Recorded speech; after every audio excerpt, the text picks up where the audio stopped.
Now, if you spent any time sunning yourself on this pleasantly warm bank holiday weekend across the UK, do spare a thought for those suffering in much of Europe. They're slogging through a heat wave that's exacerbating a long drought in some regions, and it's not even summer yet.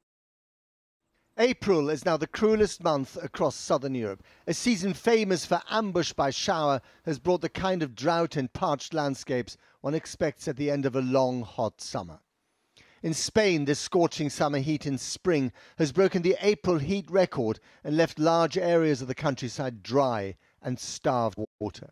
Spain has had 36 consecutive months of below average rainfall, and the country's rivers and reservoirs are drying up. See here fish being rescued from a river shriveled by the drought.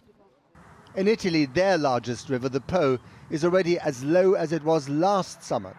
The river runs from Turin to Venice through Italy's most densely populated and most intensively farmed part of the country, known as the Italian Food Valley. The water also maintains tourism with world-renowned lakes like Garda and Como. France has already been hit by fires this month, and they're preparing to have wildfire fighting troops ready a month. The firefighting season is beating the calendar. After last summer, the hottest ever in continental Europe, there were hopes that this past winter would bring a recharging of reservoirs and snowfall, in other words, time to recover. But that hasn't happened. The Alps, considered to be the water store for southern Europe, hold their winter precipitation in the form of snow and then release it in the spring. But the Alps currently have half their level of snow. The winter snowfields that normally save Italy's Po from drying up over the warmer months have receded by 75%, according to the local environment agency. And it's not just on land where temperatures are rising. Ocean temperatures are also at an all-time high, and seawater takes up more space when the temperatures are higher, accelerating the rise in sea levels. Warmer water at the poles also means more melting of the ice caps, not to mention marine ecosystems which struggle to adapt to hotter temperatures, often with dire consequences. Scientists now fear that the rapid warming could be a sign of the climate crisis progressing at an even faster rate than predicted.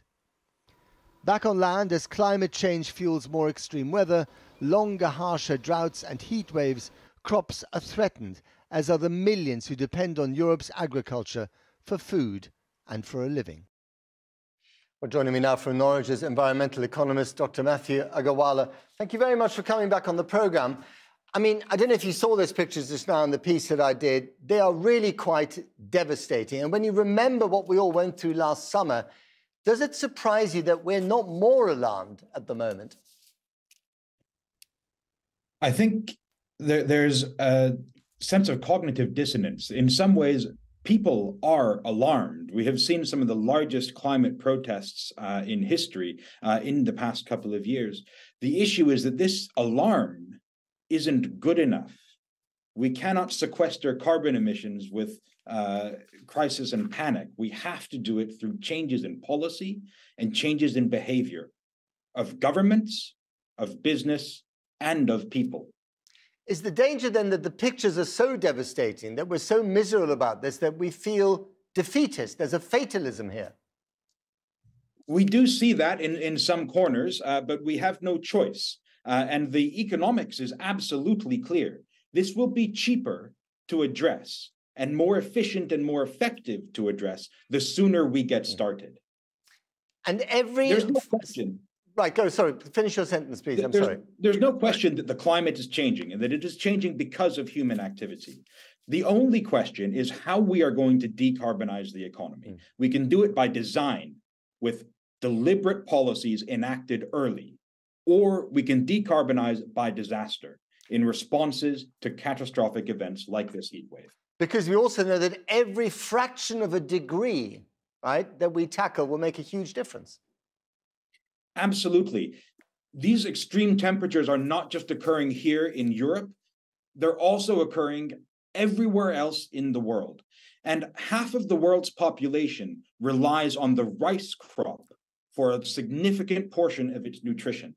Once temperatures exceed 35 degrees centigrade, the rice crop, the yield, starts to really collapse. And that's a problem for food security, not just in India and China, where most people eat this crop, but also for us here in the UK, because it affects global prices for all grains. And we all know about the cost of living crisis when it comes to foodstuffs.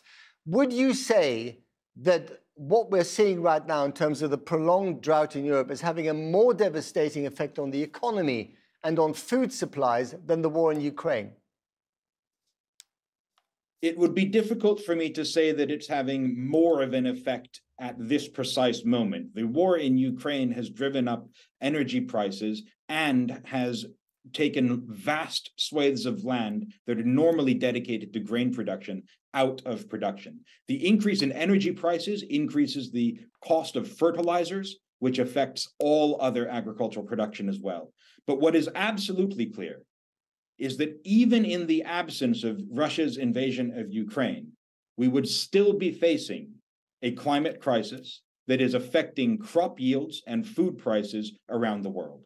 The fact that these two crises come on top of each other only exacerbates the challenges for cost of living here in the UK. Okay, so very briefly, in a three-point turn, do please inject some optimism. What can we do? Well, we can start including a real concern for nature and for climate in all of our economic planning. So this means in industrial strategy, in our productivity strategies, in our trade deals.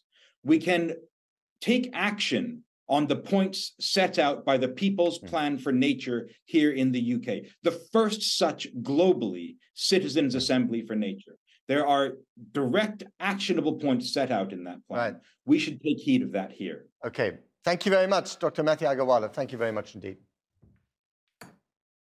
Now, Pope Francis has urged Hungarians